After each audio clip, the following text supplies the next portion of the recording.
everyone. Welcome back to Build. I'm your host, Brittany Jones-Cooper, and today we're talking about the new ABC comedy Mixed-ish. The show tells the story of an interracial couple who moves their family to the suburbs after their hippie commune is disbanded.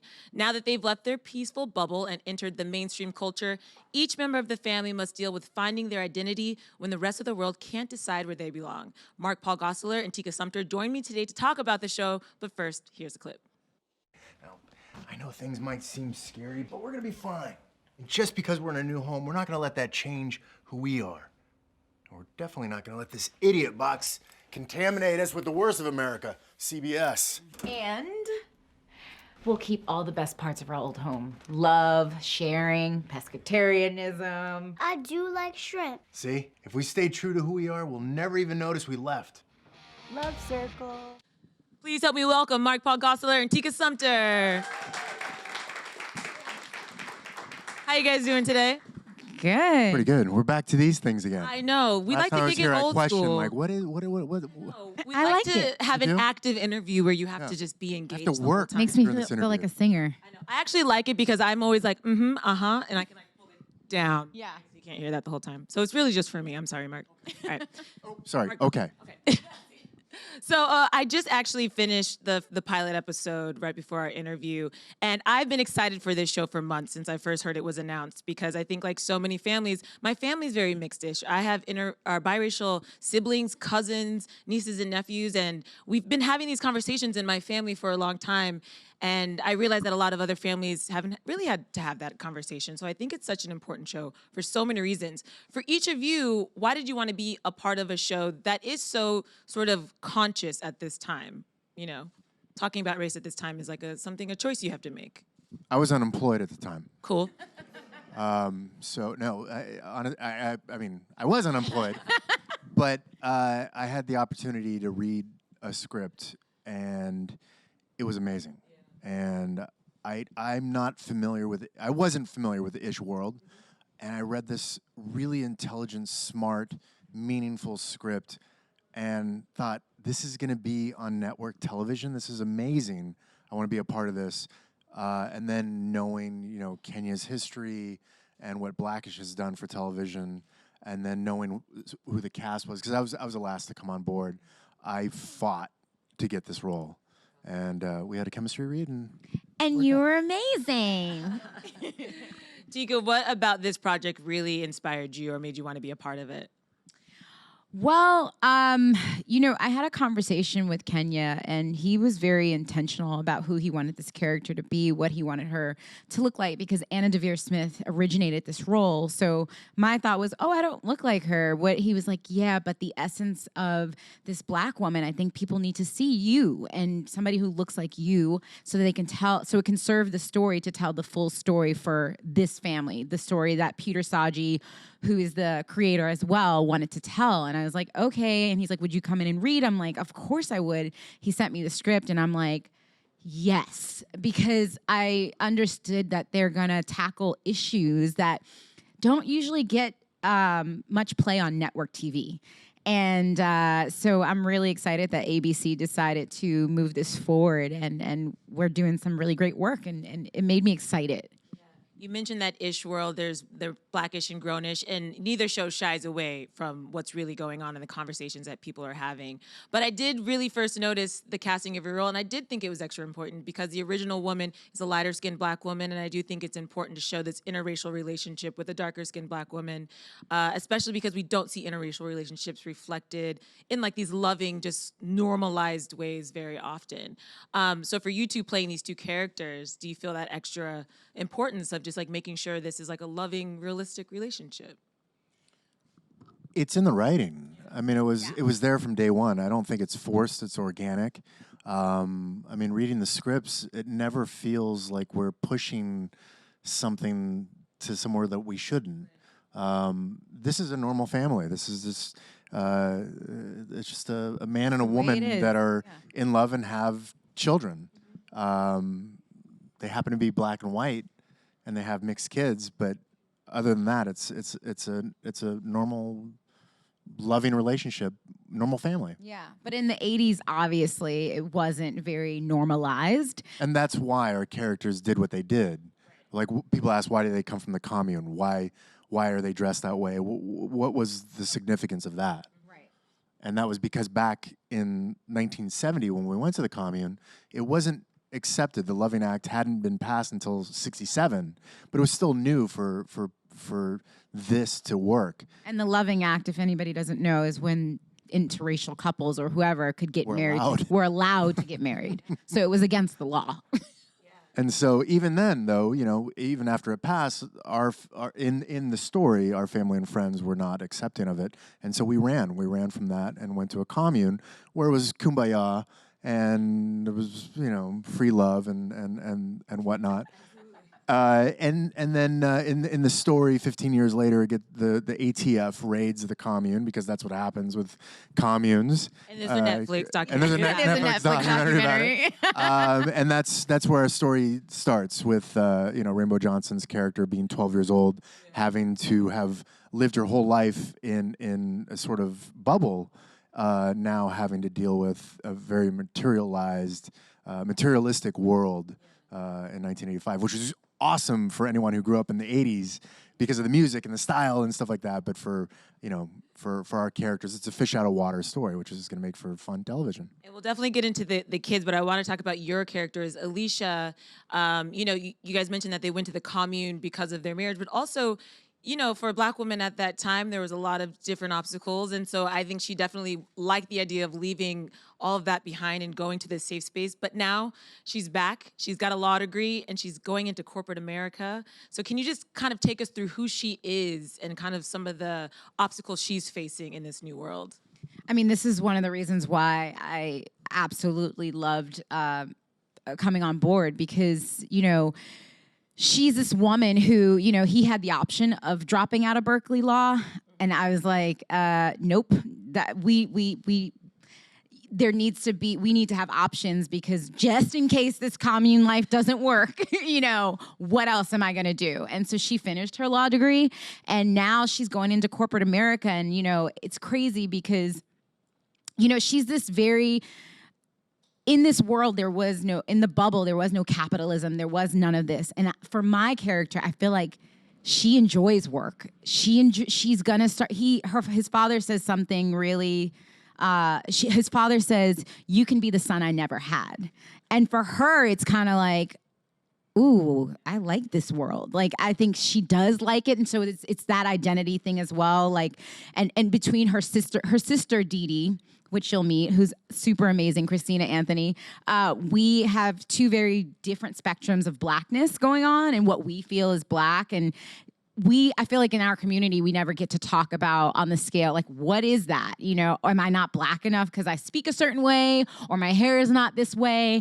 And I think that's going to be a great discussion. But so I think Alicia is this very strong, quirky character who is going to have a fight within herself about leaving what was behind for what she now sees and wants, and how to continue to keep her moral character that she has instilled in her kids in herself as well. So, and she's still finding herself. We're still taping and we're on episode 6. And I'm just really excited for people to see themselves in me, especially Black women who are still figuring out their own identity, what that even means. And I think this story is for people who have felt like an outsider and who haven't felt included or who don't know where they fit in a space. If you've ever walked in a space and you felt like, do I belong here? I want to be here, but where do I fit in this society? And I think that's what it's about.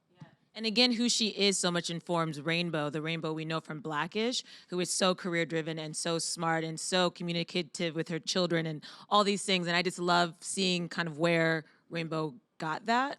Exactly. Yeah, it's such an important backstory. Mm-hmm. And then for Paul, he's just sort of like anti-establishment. And so for him, the bubble was real nice because he could just focus on love and his kids and not capitalism.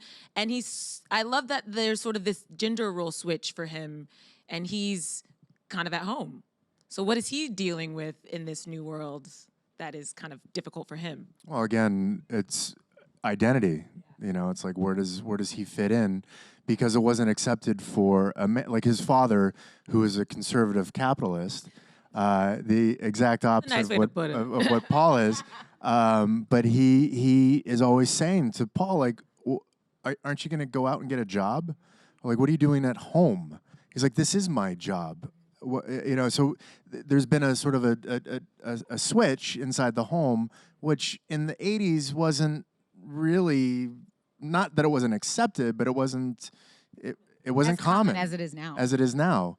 So we're dealing with Paul's identity within the home and within the family structure, and we're gonna see how long that lasts. But up until episode 6, Paul's still at home, still wearing the apron. I think it's so important too to show how their families react to their lifestyle choices, I guess you could say. And as somebody who comes from a family that is very intermixed, I literally say I have like a Benetton family. These are true conversations that happen, whether it's Aunt Dee Dee coming in and having something to say, or the white grandfather loving the kids, but always saying something that is just like racially insensitive.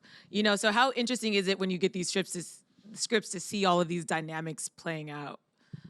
We're always pleasantly surprised, and I say pleasantly because we're on a broadcast show, so at sometimes broadcast shows can play it safe, but during our table reads, there will be some moments where it is uncomfortable in the room, and you have no choice but to laugh or gasp or both, and we think to ourselves, this will never make it in the next draft. We'll never be able to shoot this. And we're shooting it, and it's coming to air. And so it allows, for us, that's a good sign, right? Blackish kind of pushed that envelope. We're going to push it as well. We want people to converse. We want a conversation to start based on what happens on our show. And you're right, the Gary Cole character as well as Christina Anthony's character, they're sort of like the extreme lefts and rights in our story, but they equally say offensive, very uncomfortable things that usually are followed by a voiceover by Tracy Ellis Ross to explain how that was accepted back in 1985, but it shouldn't be accepted now, and it becomes a sort of a moral lesson, or something that we could take to and educate ourselves a little bit further. I wonder, the writer's room is obviously insanely talented, but do they ever reach out to you guys for your input? I know, Tika, you are married to a white man, you have a biracial child. Do you ever have any sort of like, oh, well, this happened to me moment, or are you able to sort of like connect with your own experience at all? Well, thankfully, without even saying it, Peter Saji and Kenya Barris are smart, and they have people who have had these experiences as well in the writer's room. It's a room of Black women, biracial women, white boys. They have a clear connection with each of these characters where they have a say. But if I have anything to say to the writers on set, they're definitely open to it. But they're smart writers. This is how diverse our writer's room is. We have a white boy who is a double Dutch champion. Yes. He was coming to teach us double Dutch. I'm like, I jumped double Dutch when I was a kid. Yeah. Thank you. He went to the Junior Olympics as a double Dutcher. He was like, well, I'm a champion.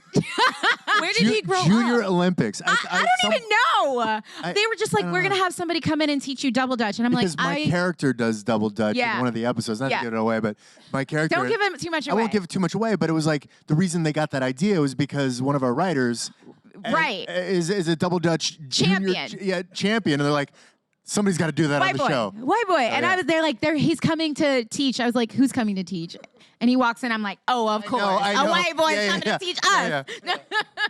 But it's a very funny spin. Funny. And it's a really really funny rereaction that Aunt Dee Dee has. Is the exact reaction that we're sort of talking about. It's so intelligent, our show, and it's such a joy to be a part of, because it's like I said, I bring this word back, but it just feels so organic, because the reactions we're having as Tika and Mark Paul are the same reactions that we want everyone to have, and it's just I don't know. I feel really good doing this show. Well, you're confronting stereotypes, and stereotypes are super comfortable for people, right? And I think the kids are where we really get to see that play out, where they've been raised in this bubble where race was just not even a topic of conversation, and they enter school where all of a sudden they have to choose a side, and they have to then play into these stereotypes just to fit in, which I think will be difficult for people to realize that that's a reality for a large swath of our population with whatever race you're mixed with. You know, I think there's always that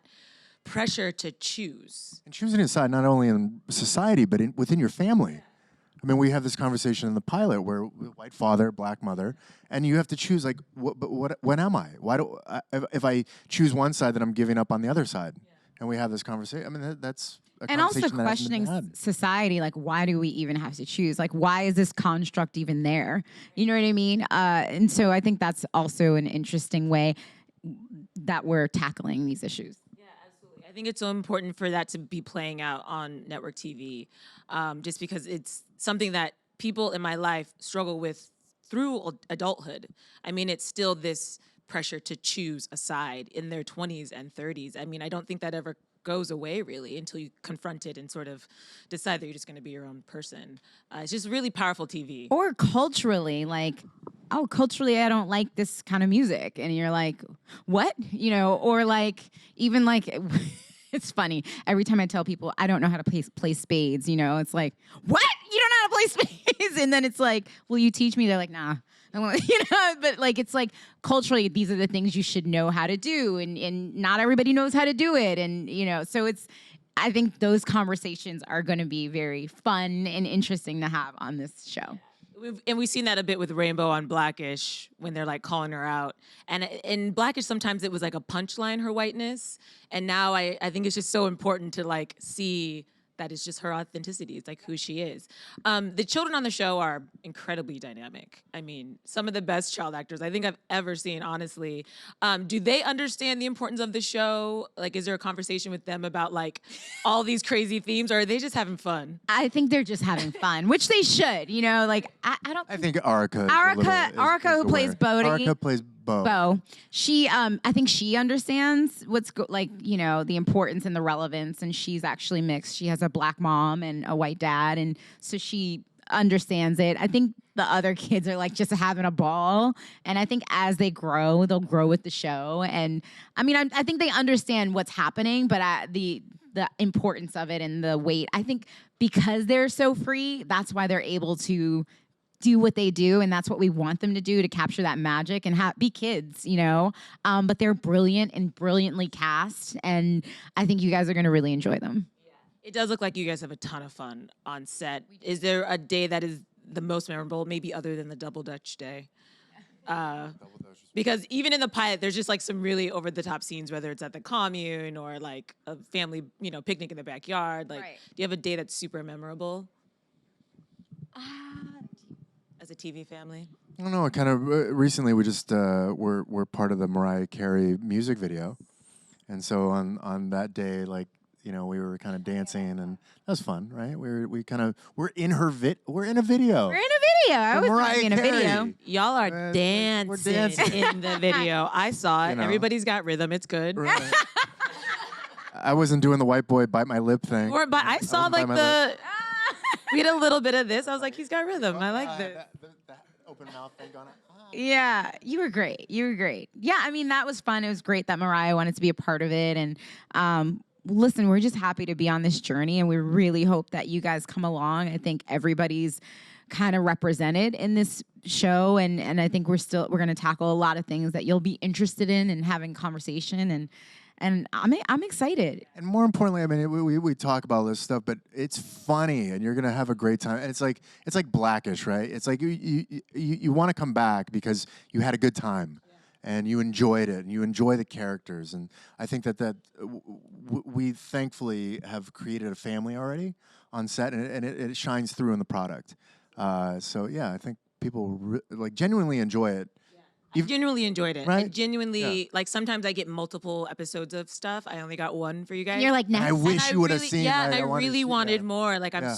like I said before, I'm just very excited for this show, and it did not disappoint anyway. So Awesome. people are Thank definitely, you. I think, going to receive it well. And again, have these really important conversations while they're having fun. Thank you. We do have a couple of questions. Go for Sure. Before we get out of here. First. Hi guys. Hi. Great meeting you guys. I just want to say I think it's so cool that like I don't know why I was thinking like how Blackish is so much like sort of the modern day Family Matters, but it just has a universe now, which is like so crazy. But my question to you guys is, I was wondering if you guys, since you have such a large fan base, if there was any interesting either really your greatest or strangest fan moments that you've had with fans. Over all the years? Had more strange moments than me. I really don't. No? I mean, you know me. I don't look a lot like my characters. That I Oh play. yeah. When you're, So people sometimes don't even realize that they're like Chris Pratt, huh? No, they're like James Vanderbeek. I've gotten the Chris Pratt thing the story that I told you. When I was on The Passage, I was kind of a little bulkier and shorter hair, and somebody kept going like Chris, and I was like, I don't know who they're talking to, and they're like Chris Pratt, and I'm like, nope. I was like, but I don't have a weird. You're less blonde. It's hard. I'm less blonde. I'm less everything in person. So You're the same Zach to me. Yeah, no, I mean, I've had some weird moments that I probably shouldn't share, but for the most part, people who come up to me, I'm happy to embrace and love on, like in airports, wherever. So the weird ones that I have had, I had to kind of, let them know, calm down. I'm a person. You know what I mean? Like, don't get weird. I learned my lesson. I stay back now. Yeah. I give her space. Exactly. I give her space. Next one. Go for it. Hi, congratulations to both of you all on the show. My question is for Tika. I've been following your career for a while, and I'm also a performer, and I just wanted to know if you had any advice to keep going, because right now I just feel very stagnant and dead and... I get it. I actually started my waitressing career here. So I understand. I'm from New York, and it's one of those things, there's literally no journey is the same. There's no blueprint other than go to, I don't know if you have an agent or how you... I started with a thing called Backstage, which is a newspaper that you can go buy, and I started going into auditions and kind of forcing my way in that way, and then from there kind of worked somewhere where somebody connected me to one person to another person, and no journey is the same. I used to think walking by, you know how things shoot here. I'm like, somebody's gonna spot me, and that never happened. So it's one of those things, if you can stick with it and actually, whether you're submitting yourself, I'm just trying to give you real things rather than just saying keep going. But it literally is if whoever gives up first doesn't get to the finish line. And it's one of those things you gotta send your headshot or drop your headshot out at open calls and try to do local theater to start. You never know especially in New York, you don't know who you're talking to and you don't know who's in the room. So don't underestimate small local theater stuff, just to get a taste of working. And so you feel your careers. And also, to be honest, last thing, I'm sorry, I know I'm going on about this, but try not to be so focused on, try to have something else to fill you up so that it's not you don't feel I'm stagnant, nothing's happening, whether it's you going to free museums, because that will inspire you, and you don't know who you're gonna meet. You know what I mean? You don't know if that something is gonna inspire you to have an idea about something you're writing for later on down the road. There are things that I was doing 10 years ago that I didn't realize, holy cow, it was part of this plan for me to produce something. You know what I mean? So don't give up. And if it's something you really love, you won't. Believe, because Christina Anthony, who plays Aunt Dee Dee on our show, this was literally, she got this job as she was giving up on her career. Yep. She was walking away. She told her parents, I'm coming home. And her audition was on her lunch break. On her lunch break, she was working customer service. And she was still working customer service after she filmed the pilot until July, until we started filming. Until Kenya Barris said, quit. said, give up your job. You're on the show. You're good. she's like, well, I just want to wait. And we went into production, and then she finally gave up her job. But she was literally about to give up, and had she have done that, she wouldn't have been on the show. So just believe, keep going. Yeah. You know, and it was you 8 never know. years. She said it was 8 years. She booked pilots, but it didn't work out, blah, blah, blah. But so it was 8 years since she worked. And you'll see, she's amazing. immensely talented. So talented. So talented. And she was going to give up. Yep. And she did. It's just a lesson right there. Of, Like, you can't. Got to keep going. Even when you're tired. I'm exhausted all the time. And I'm like, they hate me. No one likes me. And, you want to that feeling's always going to be there. That's amazing to know because she is so dynamic in this show. She's amazing. Right? Don't give up, man. You got this. And next one. Hey, so my question is for Tika. Back in 2004, you were a co-host of a TV show, and then soon after, you brought your talent to the acting world. So I was just wondering, would you ever do co-hosting again or having your own show? You want to be my co-host? Huh? You want to be my co-host? Would I co-host again? I mean, I wouldn't mind hosting. I mean, people host all the time. I mean, Tracy Ellis Ross hosted a few things, right? Yeah, I mean, why not use all the talents that's been bestowed upon you? So, yeah, I would host in a second. I also was signed to a record deal before acting, but I'm not going to do that. But the hosting thing, yeah, why not? Thank you. Yeah. Will you sing in the show?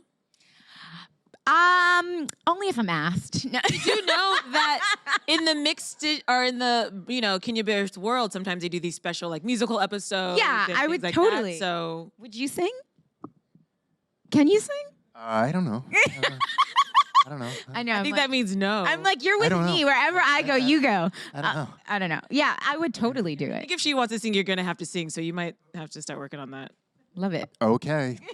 Shower, here I come. I'm going to start practicing in the shower. Well, guys, I can't wait for people to see this show, and just thank you for all the work you've put into it. I know it's probably been a labor of love, and I can't wait for more people to see it so I can talk about it with them. But we don't have to wait that much longer because Mixed Dish premieres on Tuesday, September 24th on ABC. Put your hands together for Mark, Paul Gosselaar, Thank and you. Tika Sumpter. Thank you. Thank you, guys.